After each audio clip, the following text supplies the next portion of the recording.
Section 1. To be read from right to left, top to bottom.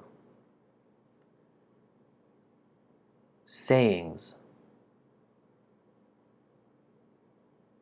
Sayings said by the Osiris scribe Ani.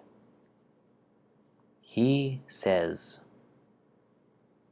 O my heart of my mother. This is to be repeated again. O my heart of my mother. O my heart of different ages. Do not stand up against me as witness. Do not oppose against me in the tribunal. Do not be hostile against me in the presence of the keeper of the balance, of this balance. This balance. You are my Ka, which is in my body.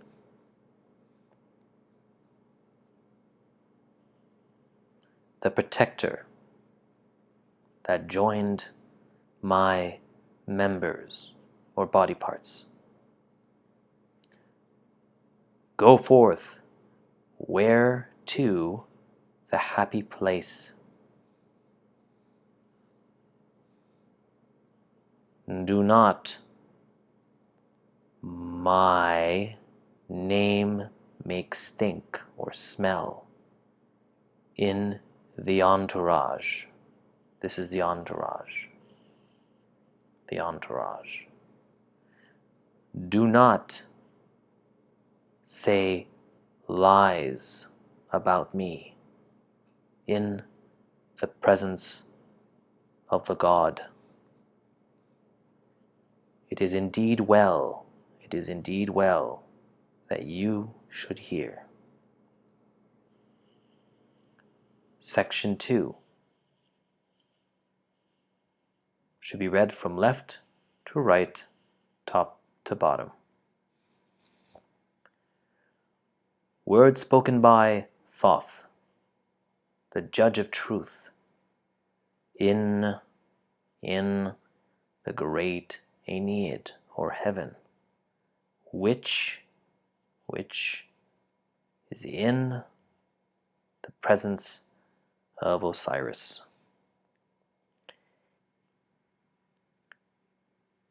Hear these words of lively truth. Statement. This is when you want to make a statement. Judged is the heart of the deceased. Another statement. His soul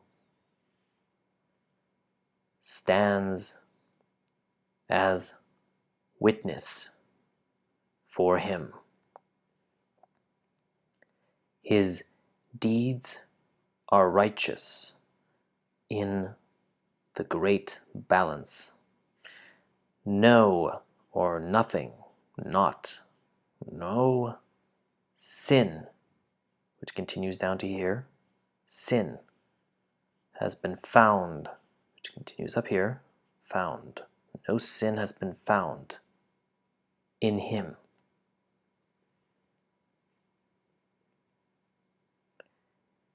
He did not diminish the offerings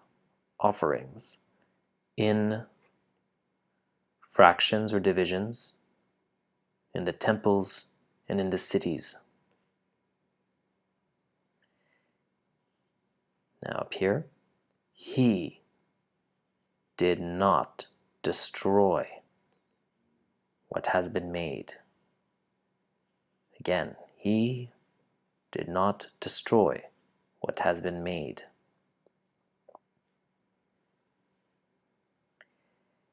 He did not go about with deceitful or lying speech, while he was in or upon the earth. Section 3, the final section, should be read from right to left, top to bottom. Words spoken by the great Aeneid to Thoth, who is in Hermopolis, or Khnum, or the 8 cities. This is known as the city of the 8 deities, or the Ogdod. So they say, this utterance of yours is true. The vindicated Osiris scribe Ani is straightforward. He has no sin. He has no accusation against him. Before us is the gods. The hand, or in the hand of Amit. This is Amit right here, Amit. And down here, this is Amit, the devourer. So, in the hand of Amit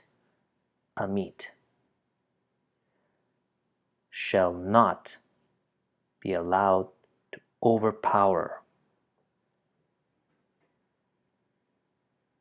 thereby in him.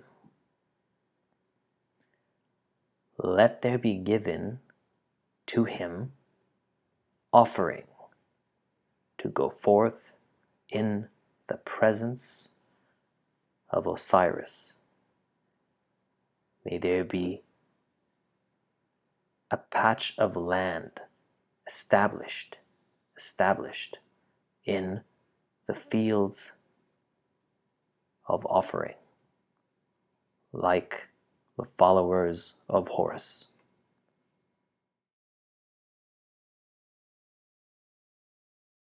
I hope you enjoyed the word for word reading of the 3rd plate of the text of the Book of the Dead. So this is the part where is probably the most famous, is the decision of the weighing of the heart against the feather, which is the truth. So let's go ahead and see what all the symbolism, which is completely immersed in this entire page, as you'll find in the other plates. So if we start here on the first section that we read, we see that Tutu, the wife of Ani, who is standing right here, both dressed very formally for their funeral, bow before the decision of the balance.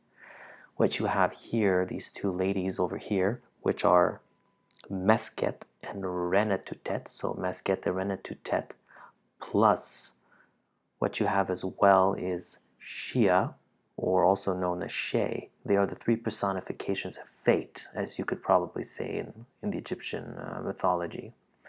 Over here you have Ani as a Ba spirit, so his spirit, so he's personified as both himself and the spirit. And as well, what you have over here is a baboon on top of the balance, which represents basically the judgment of the dead or the afterlife. Below here is the great Anubis, who basically controls the balance and decides if it actually weighs correctly. This is his section here in number 2. And you have him weighing basically the feather against the heart to see if it balances or is missing or wanting. And then finally in the 3rd section you have Thoth, who is known for his ibis head, and he's dressed in very formally with his sash to demonstrate that he's a lector priest and holds the tools of Ani, which is a penance for scribes, and his palette. And beneath him is Amit.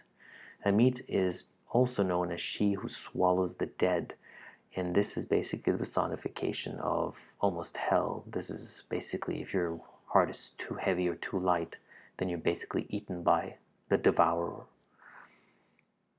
So this is the section 3. The first is Ani being taken in by Anubis. The second section is Thoth speaking.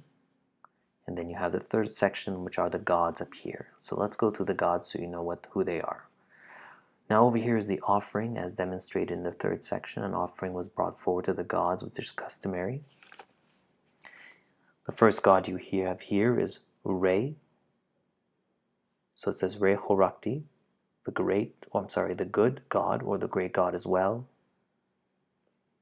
who is in the midst of his bark. So his journey through life from resurrection to death. And next to him you have Atum, then Shu, then Tefnut, which is also known as Lady of the Sky. Then you have Geb, the Lord or the God of the Earth. And you also have Nut, as well as Lady of the Sky.